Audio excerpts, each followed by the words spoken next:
जय जय शनिदेव। प्यारे भक्तों, आप सभी को मेरा सादर नमस्कार।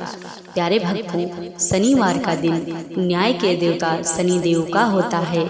आज मैं आपको शनिदेव जी का एक ऐसा चमत्कारी मंत्र बताऊंगी जिसे अगर आप शनिवार के दिन जाप करेंगे या अपने मोबाइल पर 108 बार सुनेंगे तो शनिदेव जी की विशेष कृपा प्राप्त होगी। शनिवार के दिन शनिदेव जी की पूजा उपासना करने से शनिदेव जल्दी प्रसन्न हो जाते हैं और व्यक्ति की मनचाही मुराद पूरी कर देते हैं। इस मंत्र का रोज 108 बार जाप करने से या फिर सच्चे मन से 108 बार सुनने से जीवन के सभी दुख दूर हो जाते हैं और कैरियर में तरक्की के साथ साथ धन की प्राप्ति का मार्ग खुल जाता है। प्रिय भक्तों, यह मंत्र न केवल सभी दुखों से मुक्ति दिलाएगा बल्कि जीवन के सभी कष्टों को दूर करने में सहायता करेगा।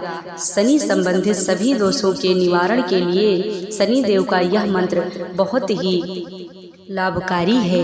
अगर भक्त सच्चे मन से इस मंत्र का जाप कर लेता है या फिर सुन भी लेता है तो व्यक्ति की बड़ी से बड़ी परेशानी शनि देव की कृपा से यूं ही दूर हो जाती है।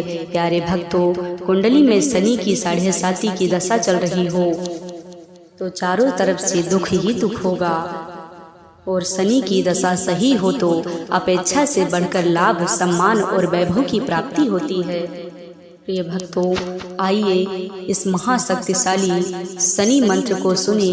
इससे पहले आप सभी भक्तों से एक छोटा सा निवेदन है कि यदि आप चाहते हैं शनिदेव की कृपा सदा सदा के लिए बनी रहे, कमेंट में जय शनिदेव जरूर लिखिएगा। प्यारे भक्तों, मंत्र कुछ इस प्रकार है। ओम नीलांजलं समाभासं रविपुत्रमियमाग्रजं छायामात्रतंड संभूतं तं नमामि शनिश्चरम्। ओम नीलांजलं समाभासं रविपुत्रमियमाग्रजं छायामात्रतंड संभूतं तं नमामि शनिश्चरम्। ओम नीलांजलं समाभासं रविपुत्रमियमाग्रजं छायामात्रतंड संभूतं तं नमामि शनिश्चरम्। ओम नीलांजलं समाभासं रविपुत्रमियमाग्रजं छायामात्रतंड संभूतं तं नमामि शनिश्चरम्। ओम नीलांजनं समाभासं रविपुत्रमियमाग्रजं छायामात्रतंड संभूतं तं नमामि शनिश्चरम्। ओम नीलांजनं समाभासं रविपुत्रमियमाग्रजं छायामात्रतंड संभूतं तं नमामि शनिश्चरम्। ओम नीलांजनं समाभासं रविपुत्रमियमाग्रजं छायामात्रतंड संभूतं तं नमामि शनिश्चरम्। ओम नीलांजनं समाभासं रविपुत्रमियमाग्रजं छायामात्रतंड संभूतं तं नमामि शनिश्चरम्।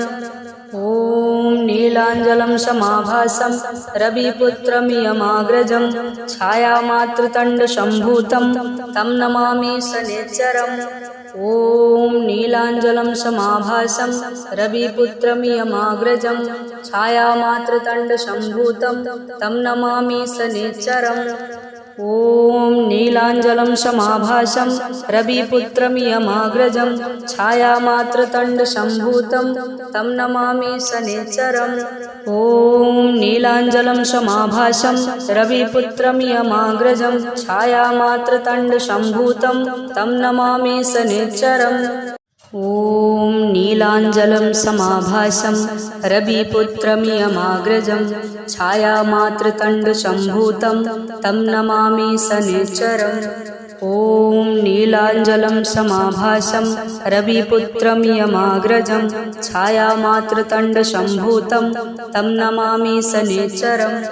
ओम नीलांजलं समाभासं रविपुत्रमियमाग्रजं छायामात्रतंड संभूतं तं नमामि शनिश्चरम्। ॐ नीलाञ्जलं समाभासं रविपुत्रं यमाग्रजं छायामात्रतण्डसम्भूतं तं नमामि शनैश्चरम्। ॐ नीलाञ्जनं समाभासं रविपुत्रं यमाग्रजं छायामात्रतण्डसम्भूतं तं नमामि शनैश्चरम्। ॐ नीलाञ्जनं समाभासं रविपुत्रं यमाग्रजं छायामात्रतण्डसम्भूतं तं नमामि शनैश्चरम्। ॐ नीलाञ्जनं समाभासं रविपुत्रं यमाग्रजं छायामात्रतण्डसम्भूतं तं नमामि शनैश्चरम्। ॐ नीलाञ्जनं समाभासं रविपुत्रं यमाग्रजं छायामात्रतण्डसम्भूतं तं नमामि शनैश्चरम्। ॐ नीलाञ्जनं समाभासं रविपुत्रं यमाग्रजं छायामात्रतण्डसम्भूतं तं नमामि शनैश्चरम्। ॐ नीलाञ्जनं समाभासं रविपुत्रं यमाग्रजं छायामात्रतण्डसम्भूतं तं नमामि शनैश्चरम्। ॐ नीलाञ्जनं समाभासं रविपुत्रं यमाग्रजं छायामात्रतण्डसम्भूतं तं नमामि शनैश्चरम्। ॐ नीलाञ्जनं समाभासं रविपुत्रं यमाग्रजं छायामात्रतण्डसम्भूतं तं नमामि शनैश्चरम्। ॐ नीलाञ्जलं समाभासं रविपुत्रं यमाग्रजं छायामात्रतण्डसम्भूतं तं नमामि शनैश्चरम्। ॐ नीलाञ्जलं समाभासं रविपुत्रं यमाग्रजं छायामात्रतण्डसम्भूतं तं नमामि शनैश्चरम्। ॐ नीलाञ्जलं समाभासं रविपुत्रं यमाग्रजं छायामात्रतण्डसम्भूतं तं नमामि शनैश्चरम्। ॐ नीलाञ्जलं समाभासं रविपुत्रं यमाग्रजं छायामात्रतण्डसम्भूतं तं नमामि शनैश्चरम्। ॐ नीलाञ्जनं समाभासं रविपुत्रं यमाग्रजं छायामात्रतण्डसम्भूतं तं नमामि शनैश्चरम्। ॐ नीलाञ्जनं समाभासं रविपुत्रं यमाग्रजं छायामात्रतण्डसम्भूतं तं नमामि शनैश्चरम्। ॐ नीलाञ्जनं समाभासं रविपुत्रं यमाग्रजं छायामात्रतण्डसम्भूतं तं नमामि शनैश्चरम्। ॐ नीलाञ्जनं समाभासं रविपुत्रं यमाग्रजं छायामात्रतण्डसम्भूतं तं नमामि शनैश्चरम्। ॐ नीलाञ्जनं समाभासं रविपुत्रं यमाग्रजं छायामात्रतण्डसम्भूतं तं नमामि शनैश्चरम्। ॐ नीलाञ्जनं समाभासं रविपुत्रं यमाग्रजं छायामात्रतण्डसम्भूतं तं नमामि शनैश्चरम्।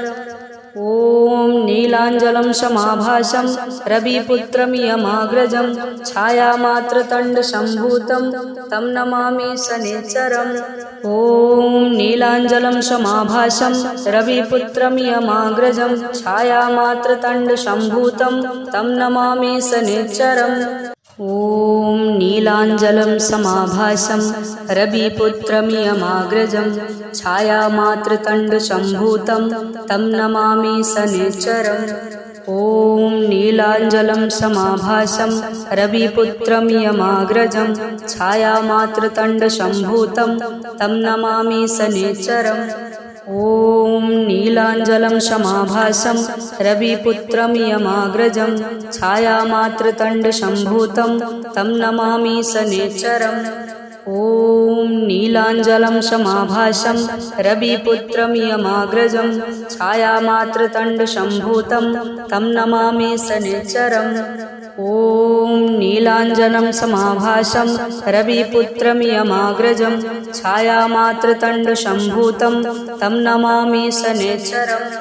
ॐ नीलाञ्जनं समाभासं रविपुत्रं यमाग्रजं छायामात्रतण्डसम्भूतं तं नमामि शनैश्चरम्। ॐ नीलाञ्जनं समाभासं रविपुत्रं यमाग्रजं छायामात्रतण्डसम्भूतं तं नमामि शनैश्चरम्। ॐ नीलाञ्जनं समाभासं रविपुत्रमियमाग्रजं छायामात्रतण्डसम्भूतं तं नमामि शनिश्चरम्। ॐ नीलाञ्जनं समाभासं रविपुत्रमियमाग्रजं छायामात्रतण्डसम्भूतं तं नमामि शनिश्चरम्। ॐ नीलाञ्जनं समाभासं रवि